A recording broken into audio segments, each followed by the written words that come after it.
That's the truth about Las Vegas. We're the only winners. The players don't stand a chance.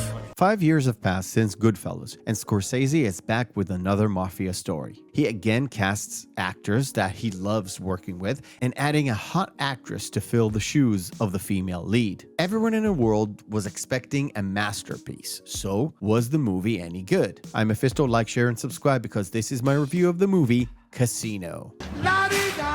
And that's how they got Ace to take over.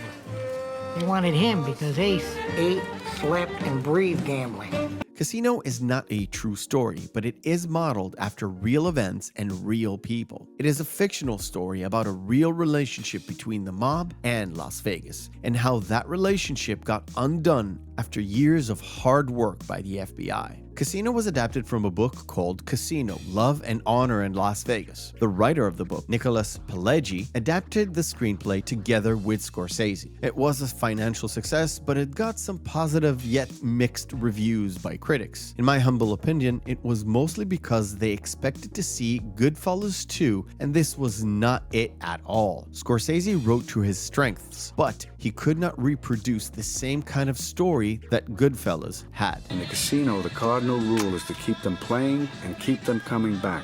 The longer they play, the more they lose.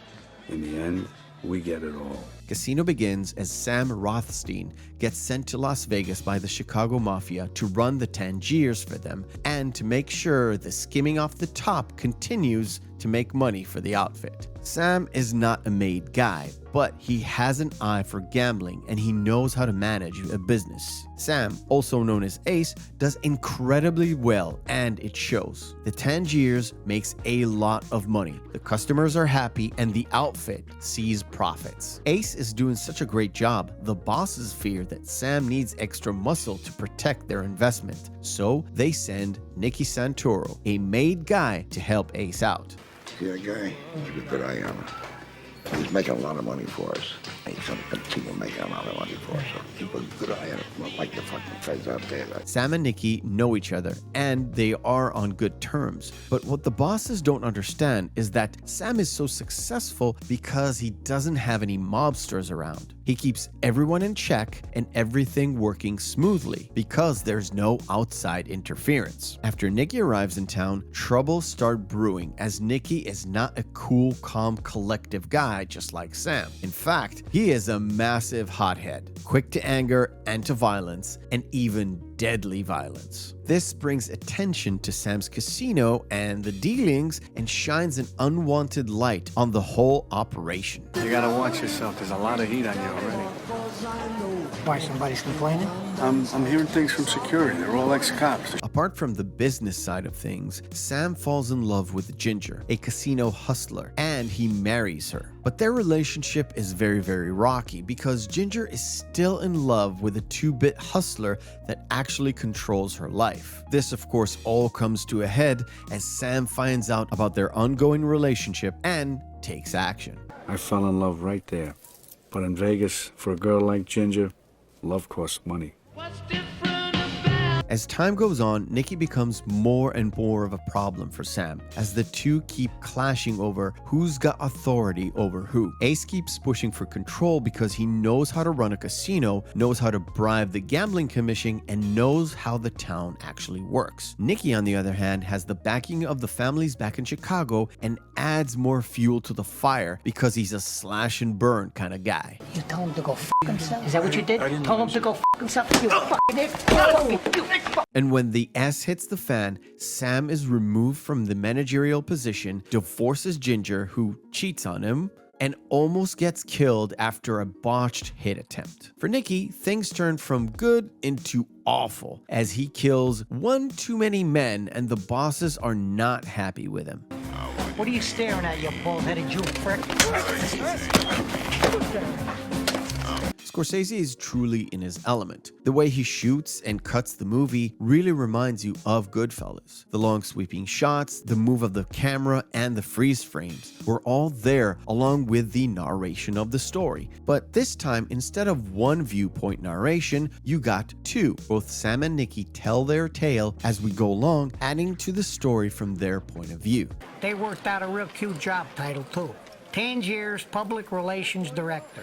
But the only thing he ever directed was the casino. De Niro seemed to be slipping comfortably into this role. He does not play a mobster, but he does own the floor of his casino. He's established early as the guy who knows all the tricks and the cheaters can pull, and he swiftly takes care of that. On the love interest side, he treats Ginger like a jewel or a trophy, and he's fully aware of the lure the old boyfriend still has on Ginger. He keeps playing these loyalty games with Ginger, and he keeps losing. And on the narration side, he does tell us from time to time of his affection for her, but you can't really tell it on the face of De Niro.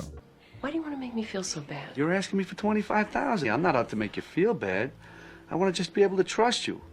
You know, it's about trust. I absolutely love Joe Pesci, and just like De Niro, he is back in his element as well. However, this time, Pesci is literally playing the same role. Much like Ryan Reynolds in Deadpool, who plays basically Ryan Reynolds turned up to 11, Pesci takes the character of Tommy from Goodfellas and plays the same role as Nicky in Casino. He is quick to the punch on the slightest insult, quick to the gun to solve the problem, and he will torture a guy if it helps him to get information he needs. The main difference is that Nicky does a lot of things out in the open that makes it hard for everyone else around him. And Tommy did most of his misdeeds in places where it could be controlled and swept under the rug. Get this through your head, you Jew motherfucker, you! You only exist out here because of me! Out of the three main roles, Sharon Stone has the biggest transformation. She's not the femme fatale we see in Basic Instinct or the girl next door in Sliver. She plays the perfect portrayal of a beaten down, junkie wannabe that loves no one but her abusive boyfriend / pimp. As she slips deeper and deeper into her own addictions, you can see it in her face and in the way she walks and talks. I don't have to take your shit all the time anymore. I'm going to the FBI. I will go to the police. I am not protecting you anymore, you. Despite the tone of this review so far, Casino is not really a must-see movie for me. I will recommend you watch it in order to enjoy yet another Scorsese Mafia movie, but it's not the best work that he's done. I personally would have rather seen different actors in the roles of Ace and Nicky, just to get a new, fresh face. It's not like De Niro and Pesci phoned it in, but it does sometimes feel like more of the same. On a side note, I got the same feeling watching The Irishman a couple of years ago. On the whole, I felt, much like in Goodfellas, that the movie opened up strong and stayed that way until the halfway point. And then it kind of slowed down and dragged along for a while. But unlike Goodfellas, you get a rather violent scene involving a few characters right at the end that can shock you. The movie is well worth your time, especially if you like movies about the mob or old Vegas. The desert where lots of the town's problems are solved. Got a lot of holes in the desert, and a lot of problems are buried in those holes.